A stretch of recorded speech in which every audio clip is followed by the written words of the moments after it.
Che cos'è che ci rende davvero folli? È la paura della morte? È vedere il tempo che scivola via? È il denaro? O forse è solo la consapevolezza che tutto, prima o poi, finirà? Nel 1973 i Pink Floyd hanno preso tutte queste domande e anche molte altre e le hanno trasformate in suono. Non un suono qualunque, un battito cardiaco, un ticchettio, una voce che parla nel buio. Dark Side of the Moon è uno degli album più venduti della storia, ma è anche molto, molto più di questo. È un vero e proprio viaggio dentro le parti più fragili della mente umana. È un qualcosa che ci mette davanti allo specchio e che ci mostra cosa abbiamo davvero dentro. E la verità è che non è nato come un tentativo di realizzare un capolavoro, è nato come un esperimento, come un'urgenza di comunicare qualcosa di vero. E per capire davvero questo disco bisogna tornare a quando era ancora solo un'idea. Bentornati su Edos Backstage. Oggi, come avrete capito, si parla del più famoso disco dei Pink Floyd, Dark Side of the Moon.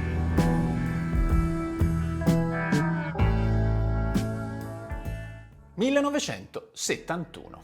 I Pink Floyd pubblicano Meddle, un album molto molto interessante, affascinante, in alcuni momenti perfino pazzesco. Ma è l'ultima traccia, quella che chiude il disco, a lasciare davvero il segno. Echoes, un pezzo di 23 minuti, una suite, un brano profondo, molto di atmosfera. È come se per la prima volta i Pink Floyd mostrassero davvero cosa possono essere. Se non avete ancora visto il video che ho dedicato proprio a Echoes, vi lascio il link qui sotto in descrizione e ve lo consiglio davvero perché quel brano è una chiave di lettura fondamentale per tutto ciò che verrà dopo. E se vi state appassionando a questo racconto, magari approfittatene per iscrivervi al canale, così non vi perdete nessuno dei prossimi episodi.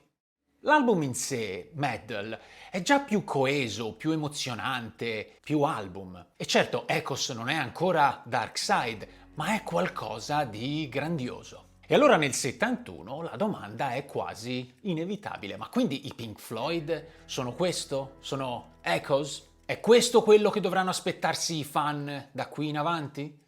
La verità però è che non lo sanno nemmeno loro, perché appena si spengono i riflettori su Meddle, i Pink Floyd si ritrovano punto e a capo. La pressione del pubblico cresce, i concerti aumentano, ma la direzione artistica ancora non è chiara. Roger Waters in particolare comincia a sentire un senso di frustrazione. Non gli bastano più le lunghe improvvisazioni, non gli interessa più soltanto suonar bene ai concerti, vuole comunicare qualcosa, vuole mandare un messaggio vero e vuole che i testi abbiano peso, vuole parlare del mondo reale e lo dice chiaramente agli altri. Facciamo un disco su ciò che fa impazzire la gente.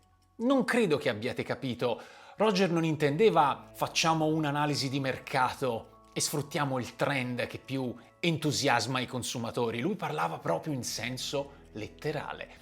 Facciamo un disco su quello che rende la gente matta. Ora, detto così, può sembrare un'idea strampalata e magari persino vaga, ma non lo è affatto. Waters ha in mente un piano, un percorso preciso. Vuole toccare dei punti fondamentali. Il tempo che ci sfugge, i soldi che ci dividono, la morte che ci accompagna sempre. Insomma, le cose che ci fanno vivere male. Quelle che piano piano ci spingono verso il limite. Il resto della band è scettico all'inizio, ma poi effettivamente qualcosa scatta. Gilmour si concentra sulla musica, sul suono. Rick, come sempre, è più silenzioso, ma in testa ha degli accordi molto interessanti. Ed effettivamente forse questa idea che Roger ha tirato fuori dal cilindro potrebbe essere arrivata proprio al momento giusto. E Nick Mason, diplomatico come sempre, abbraccia l'idea con curiosità e persino forse con un velato entusiasmo. E così, giorno dopo giorno, prova dopo prova, nasce l'embrione di un'idea, che non si chiama ancora Dark Side of the Moon, non ce l'ha ancora un titolo, è solo una visione, che però si fa sempre più chiara. E per la prima volta, invece di chiudersi in studio, i Pink Floyd decidono di fare una cosa diversa e la portano dal vivo. non per presentare un nuovo album, ma per costruirlo, sera dopo sera, palco dopo palco, con il pubblico che è totalmente all'oscuro del fatto che sta per ascoltare qualcosa che cambierà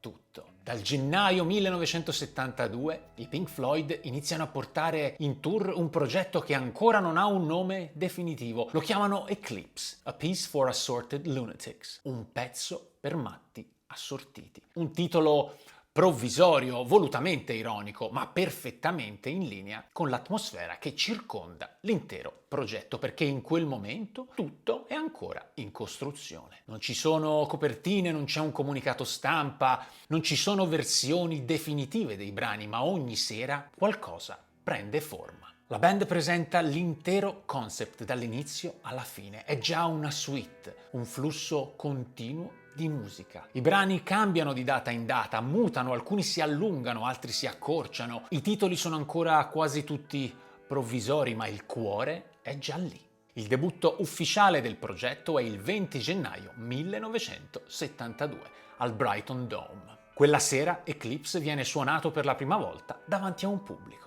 Suonato maschile, perché intendo tutto questo abbozzo di album, non intendo solo la canzone. E il set comprende praticamente tutti i brani del disco che oggi conosciamo benissimo, ma che all'epoca erano ancora grezzi, aperti, incompleti. Brit, ad esempio, è già lì. E tra l'altro nasconde uno dei piccoli segreti più belli dell'album. Nel turnaround, cioè nel giro di accordi che riporta la progressione al punto di partenza, Rick inserisce un accordo preso in prestito da Kind of Blue di Miles Davis. Lo ammetterà lui stesso molti anni dopo nel documentario sul making of dell'album. È un riferimento, un tributo, ma ci sta a pennello. È un piccolo furto che dà al brano un sapore sospeso, malinconico, perfetto per quello che sta raccontando. C'è già On the Run, solo che non è ancora On the Run. Non c'è la sequenza elettronica, non c'è il frenetico loop di ansia che conosciamo. In questa fase è solo una jam tra Gilmour e Wright. Una base psichedelica che a volte sembra funk, altre volte ambient, altre ancora jazz cosmico. Sarà in studio più avanti che questa traccia si trasformerà in qualcosa di radicalmente diverso. Forse questo è il brano che si è trasformato più di tutti nel corso del tempo. Anche Time è già in scaletta con l'introduzione coi rototom di Mason e quel testo spietato di Roger che parla del tempo non come un concetto astratto, ma come un qualcosa che ti vuole fregare.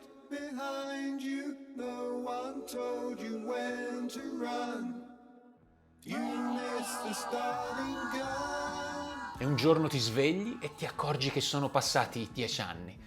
Nessuno ti ha detto quando iniziare a correre e hai perso il colpo di partenza. Quella secondo me è una frase veramente geniale. Ora, nella versione live del 72 il testo era leggermente diverso, ma il pezzo più o meno era già lui. E come nel disco, Time si ricollegava già a Breathe Reprise che chiude quel blocco iniziale. Poi c'è The Mortality Sequence che diventerà The Great Gig in the Sky. In questa prima fase è una meditazione strumentale. Rick Wright si supera inventandosi una progressione armonica lenta e malinconica, fantastica. Nessuna voce cantata per ora, nessun assolo, ma il senso del brano per la band è già chiaro. Ed è un confronto con l'inevitabile, con la fine. Ci torneremo, non possiamo non approfondire su Great Gig. Subito dopo arriva Money. E anche questo brano fa già parte del set live del 1972, con quel riff inconfondibile in 7/4. 7/4, non ottavi, è diverso. E diverso è anche il modo in cui i Pink Floyd si approcciano al tema soldi. Infatti è una delle prime volte che il rock affronta questa tematica non con rabbia o superbia, ma con quel mix perfetto di sarcasmo, cinismo e forse anche malinconia. È un po' come se i Pink Floyd ammettessero che adesso che i soldi ci sono, seppure siano definiti il male assoluto, si sono accorti che effettivamente gli piacciono e ne vogliono sempre di più. La versione live in questa fase è più lunga, il tempo è leggermente più lento, l'assolo di Gilmour è più libero, meno costruito e ovviamente non ci sono ancora i loop di rumori con le monete, quelli arriveranno dopo, in studio, grazie al contributo di Alan Parsons. Ma già qui Money è un pilastro, un brano che spezza, che cambia il tono, che rimette tutto in discussione.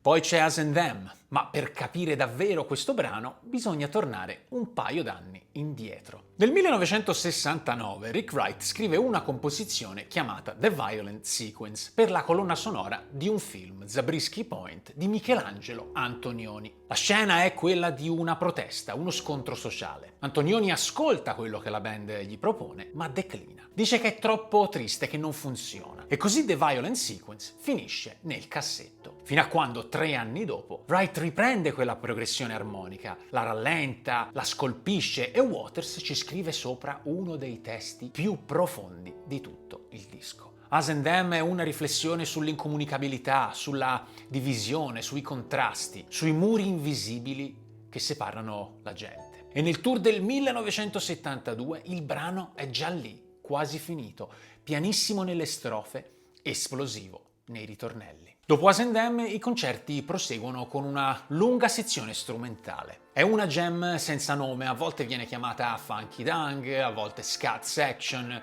a volte semplicemente improv. È quella che diventerà Any Color You Like, una specie di sogno sonoro. La chitarra e il sintetizzatore si rincorrono, cantano all'unisono come due bambini che giocano assieme. È un momento libero, semplice, che prepara il terreno per la parte finale del viaggio. E il finale, già nel 1972, è identico a quello che troveremo sul disco. Brain Damage ed Eclipse. Brain Damage è la voce della follia. La mente che non ce la fa più e cede. Il confine tra quello che sei e quello che credi di essere. È pazzesco come Roger riesca a dare voce alla rottura interiore, all'implosione. E poi arriva Eclipse, che riesce ad essere la conclusione perfetta per il disco. Un inventario dell'esistenza. È un affresco totale dell'esperienza umana. Eclipse è un po' come il giudizio universale di Michelangelo. E la frase finale ci racconta di come anche quando la realtà che ci sforziamo a vedere e magari perfino mostrare sembri in perfetto equilibrio sotto la luce del sole, può esserci sempre un momento in cui il sole viene eclissato dalla luna e la follia prende il sopravvento. Quello è il lato scuro della luna.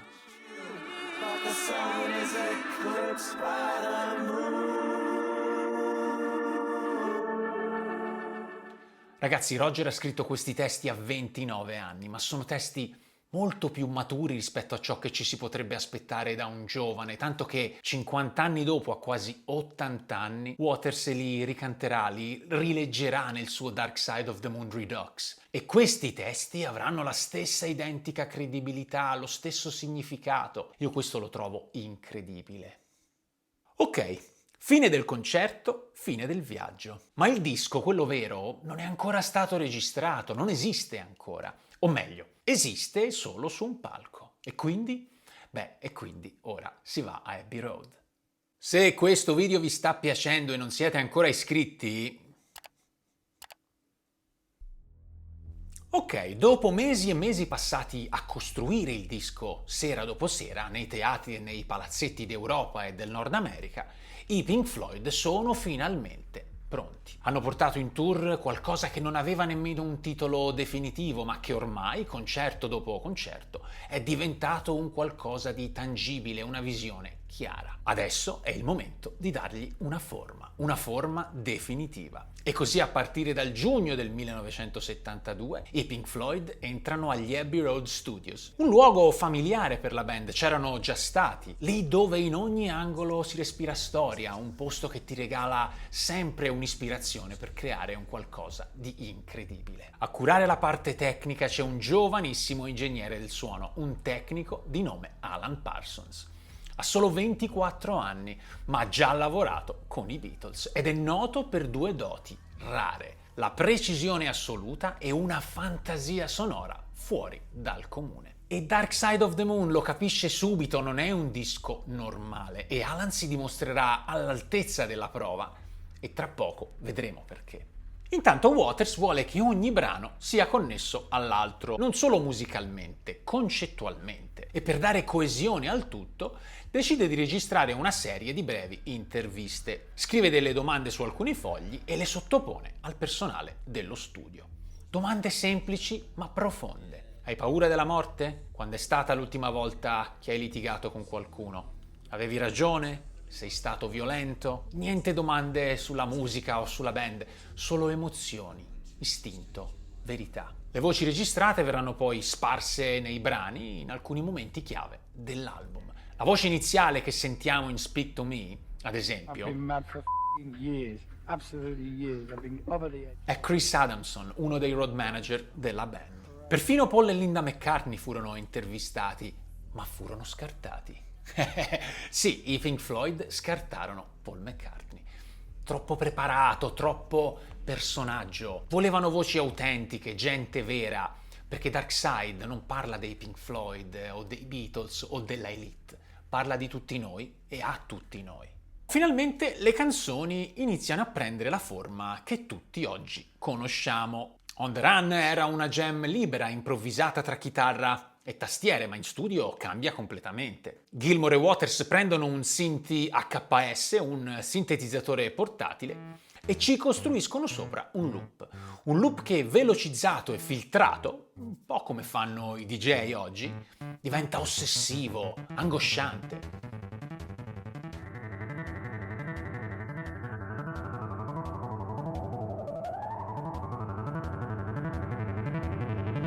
Ci aggiungono un suono di passi che corrono, una voce che chiaramente ricorda un annuncio di quelli che si sentono in aeroporto, il rumore di un jet che decolla. Quella traccia oggi è uno dei momenti più moderni e inquietanti dell'intero disco.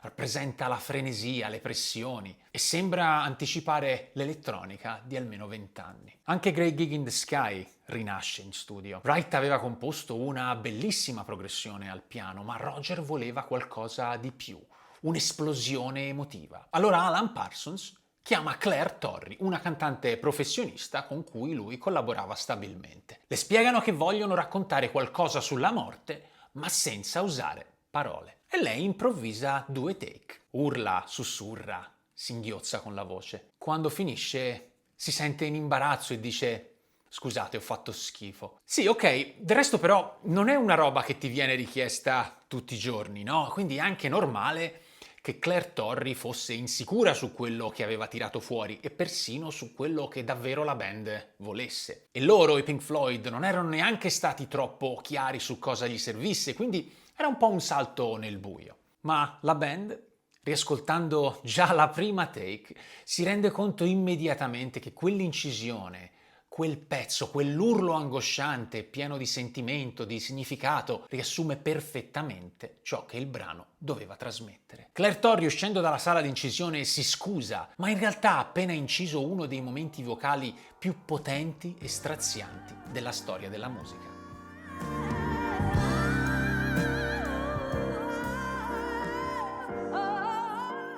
La band ci riflette un attimo e poi decide. Quella take resta così com'è. Per tutto questo, Claire Torrey fu pagata 30 sterline, la tariffa standard di una sessione di 3 ore, come 500 euro oggi. Non fu accreditata come coautrice, non ricevette royalties. Perché qualcosa in più le fosse riconosciuto ci vollero più di 30 anni. Nel 2004, infatti, Claire Torrey fece causa alla EMI e ai Pink Floyd e un giudice le diede ragione. La sua voce era parte della composizione, non solo una performance. E da allora Great Gig in the Sky porta 2 firme, Richard Wright e Claire Torrey, come è giusto che sia. Nel frattempo, su altri fronti, David Gilmour lavora a dei soli di chitarra da aggiungere e rifinire su Time, su Money e su Any Color You Like. E con l'aiuto di Alan Parsons riesce a tirare fuori un suono stereofonico che probabilmente non ha eguali. Apertissimo ma allo stesso tempo efficace, che buca perfettamente il mix. E sempre parlando di Money, Parsons, per dare alla canzone un tono più originale e accattivante, realizza un loop con degli effetti sonori. Monete, registratori di cassa, carta strappata. E questo loop diventerà l'intro del brano. Il groove partirà proprio da lì e Money diventerà una delle canzoni più iconiche dell'intero repertorio floydiano, anche grazie a quella trovata geniale. E poi su alcuni pezzi vengono aggiunte delle voci femminili nei cori, una cosa che prima del 73 non era mai successa in un album dei Pink Floyd. Queste voci sono chiarissime in Time, Us and Them, Brain Damage ed Eclipse. E ancora una volta l'estro e il genio di Alan Parsons fecero la differenza, visto che fu deciso di applicare un forte effetto chorus chiamato Frequency Translator. Questo effetto non fa altro che duplicare il suono originale applicando un leggero pitch shifter in modo tale da far sembrare che ci siano ancora più voci e avere come risultato un suono più ricco e più aperto. Doris Troy, Leslie Duncan, Lisa Strike e Barry St. John sono le coriste scelte per aggiungere un tocco di soul al suono psichedelico della band. Voci gospel che danno profondità, calore e respiro ai cori e conferiscono potenza e emotività alla parte finale del disco. È la prima volta assoluta che i Pink Floyd impiegano questa formula e funziona bene. Nasce un qualcosa di nuovo, mai sentito prima nei dischi dei Floyd. E dopo Dark Side of the Moon, queste voci diventeranno un elemento ricorrente anche nei concerti dal vivo e negli album successivi. E poi non possiamo non citare Dick Perry, che col suo sax tenore in Us and Them e Money aggiunge un'anima jazzata, elegante e moderna, diventando uno dei contributi esterni più riconoscibili all'interno dell'album. Le registrazioni sono perfette, cristalline, il suono è purissimo. Alan Parsons sta realizzando un qualcosa di impensabile.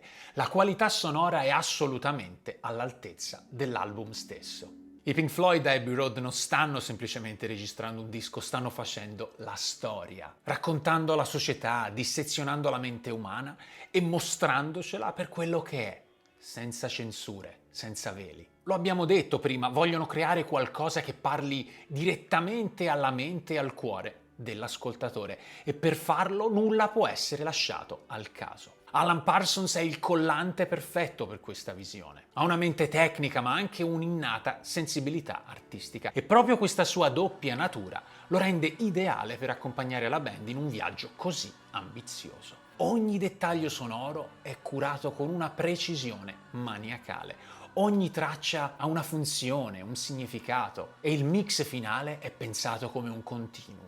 Nessuna pausa tra i brani, nessun momento per distrarsi. E quei rumori, quelle voci che raffiorano tra i brani come fossero voci nella testa. Tra queste, quelle che probabilmente lascia il segno più forte è la frase alla fine di Eclipse che chiude l'album. There is no dark side in the moon, really. Matter of fact, it's all dark.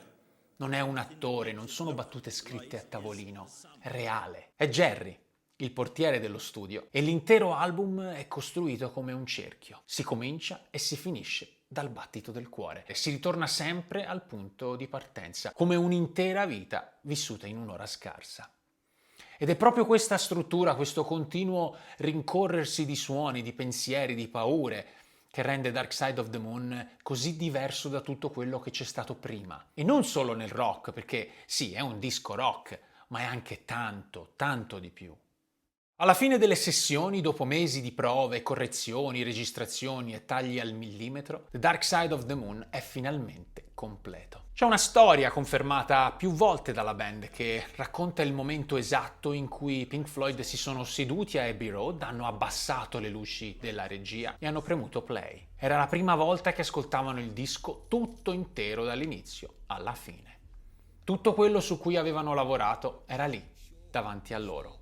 Le voci, gli effetti, la follia, tutto. E restano in silenzio. Quando finisce non c'è esaltazione, non ci sono pacche sulle spalle, c'è solo un momento sospeso, come se tutti stessero realizzando che quello che avevano fatto era diverso, più grande di loro, come se il disco a un certo punto avesse preso vita da solo. Nick Mason lo dirà più avanti, in quel momento ci siamo guardati e ci siamo detti ok, forse questa volta abbiamo davvero fatto qualcosa di speciale. Ma la vera prova arriva quando lo fanno ascoltare alle loro famiglie, alle mogli, a chi li conosce da sempre e non si fa impressionare dai tecnicismi. Ma anche lì stessa reazione. Sgomento, silenzio, emozione. C'è chi piange, c'è chi resta seduto senza parlare, c'è chi chiede di poterlo riascoltare subito dall'inizio. Ed è lì che capiscono che Dark Side of the Moon non è solo loro. Non è più il nuovo disco dei Pink Floyd, è qualcosa che ha una voce propria, un disco che parla a tutti.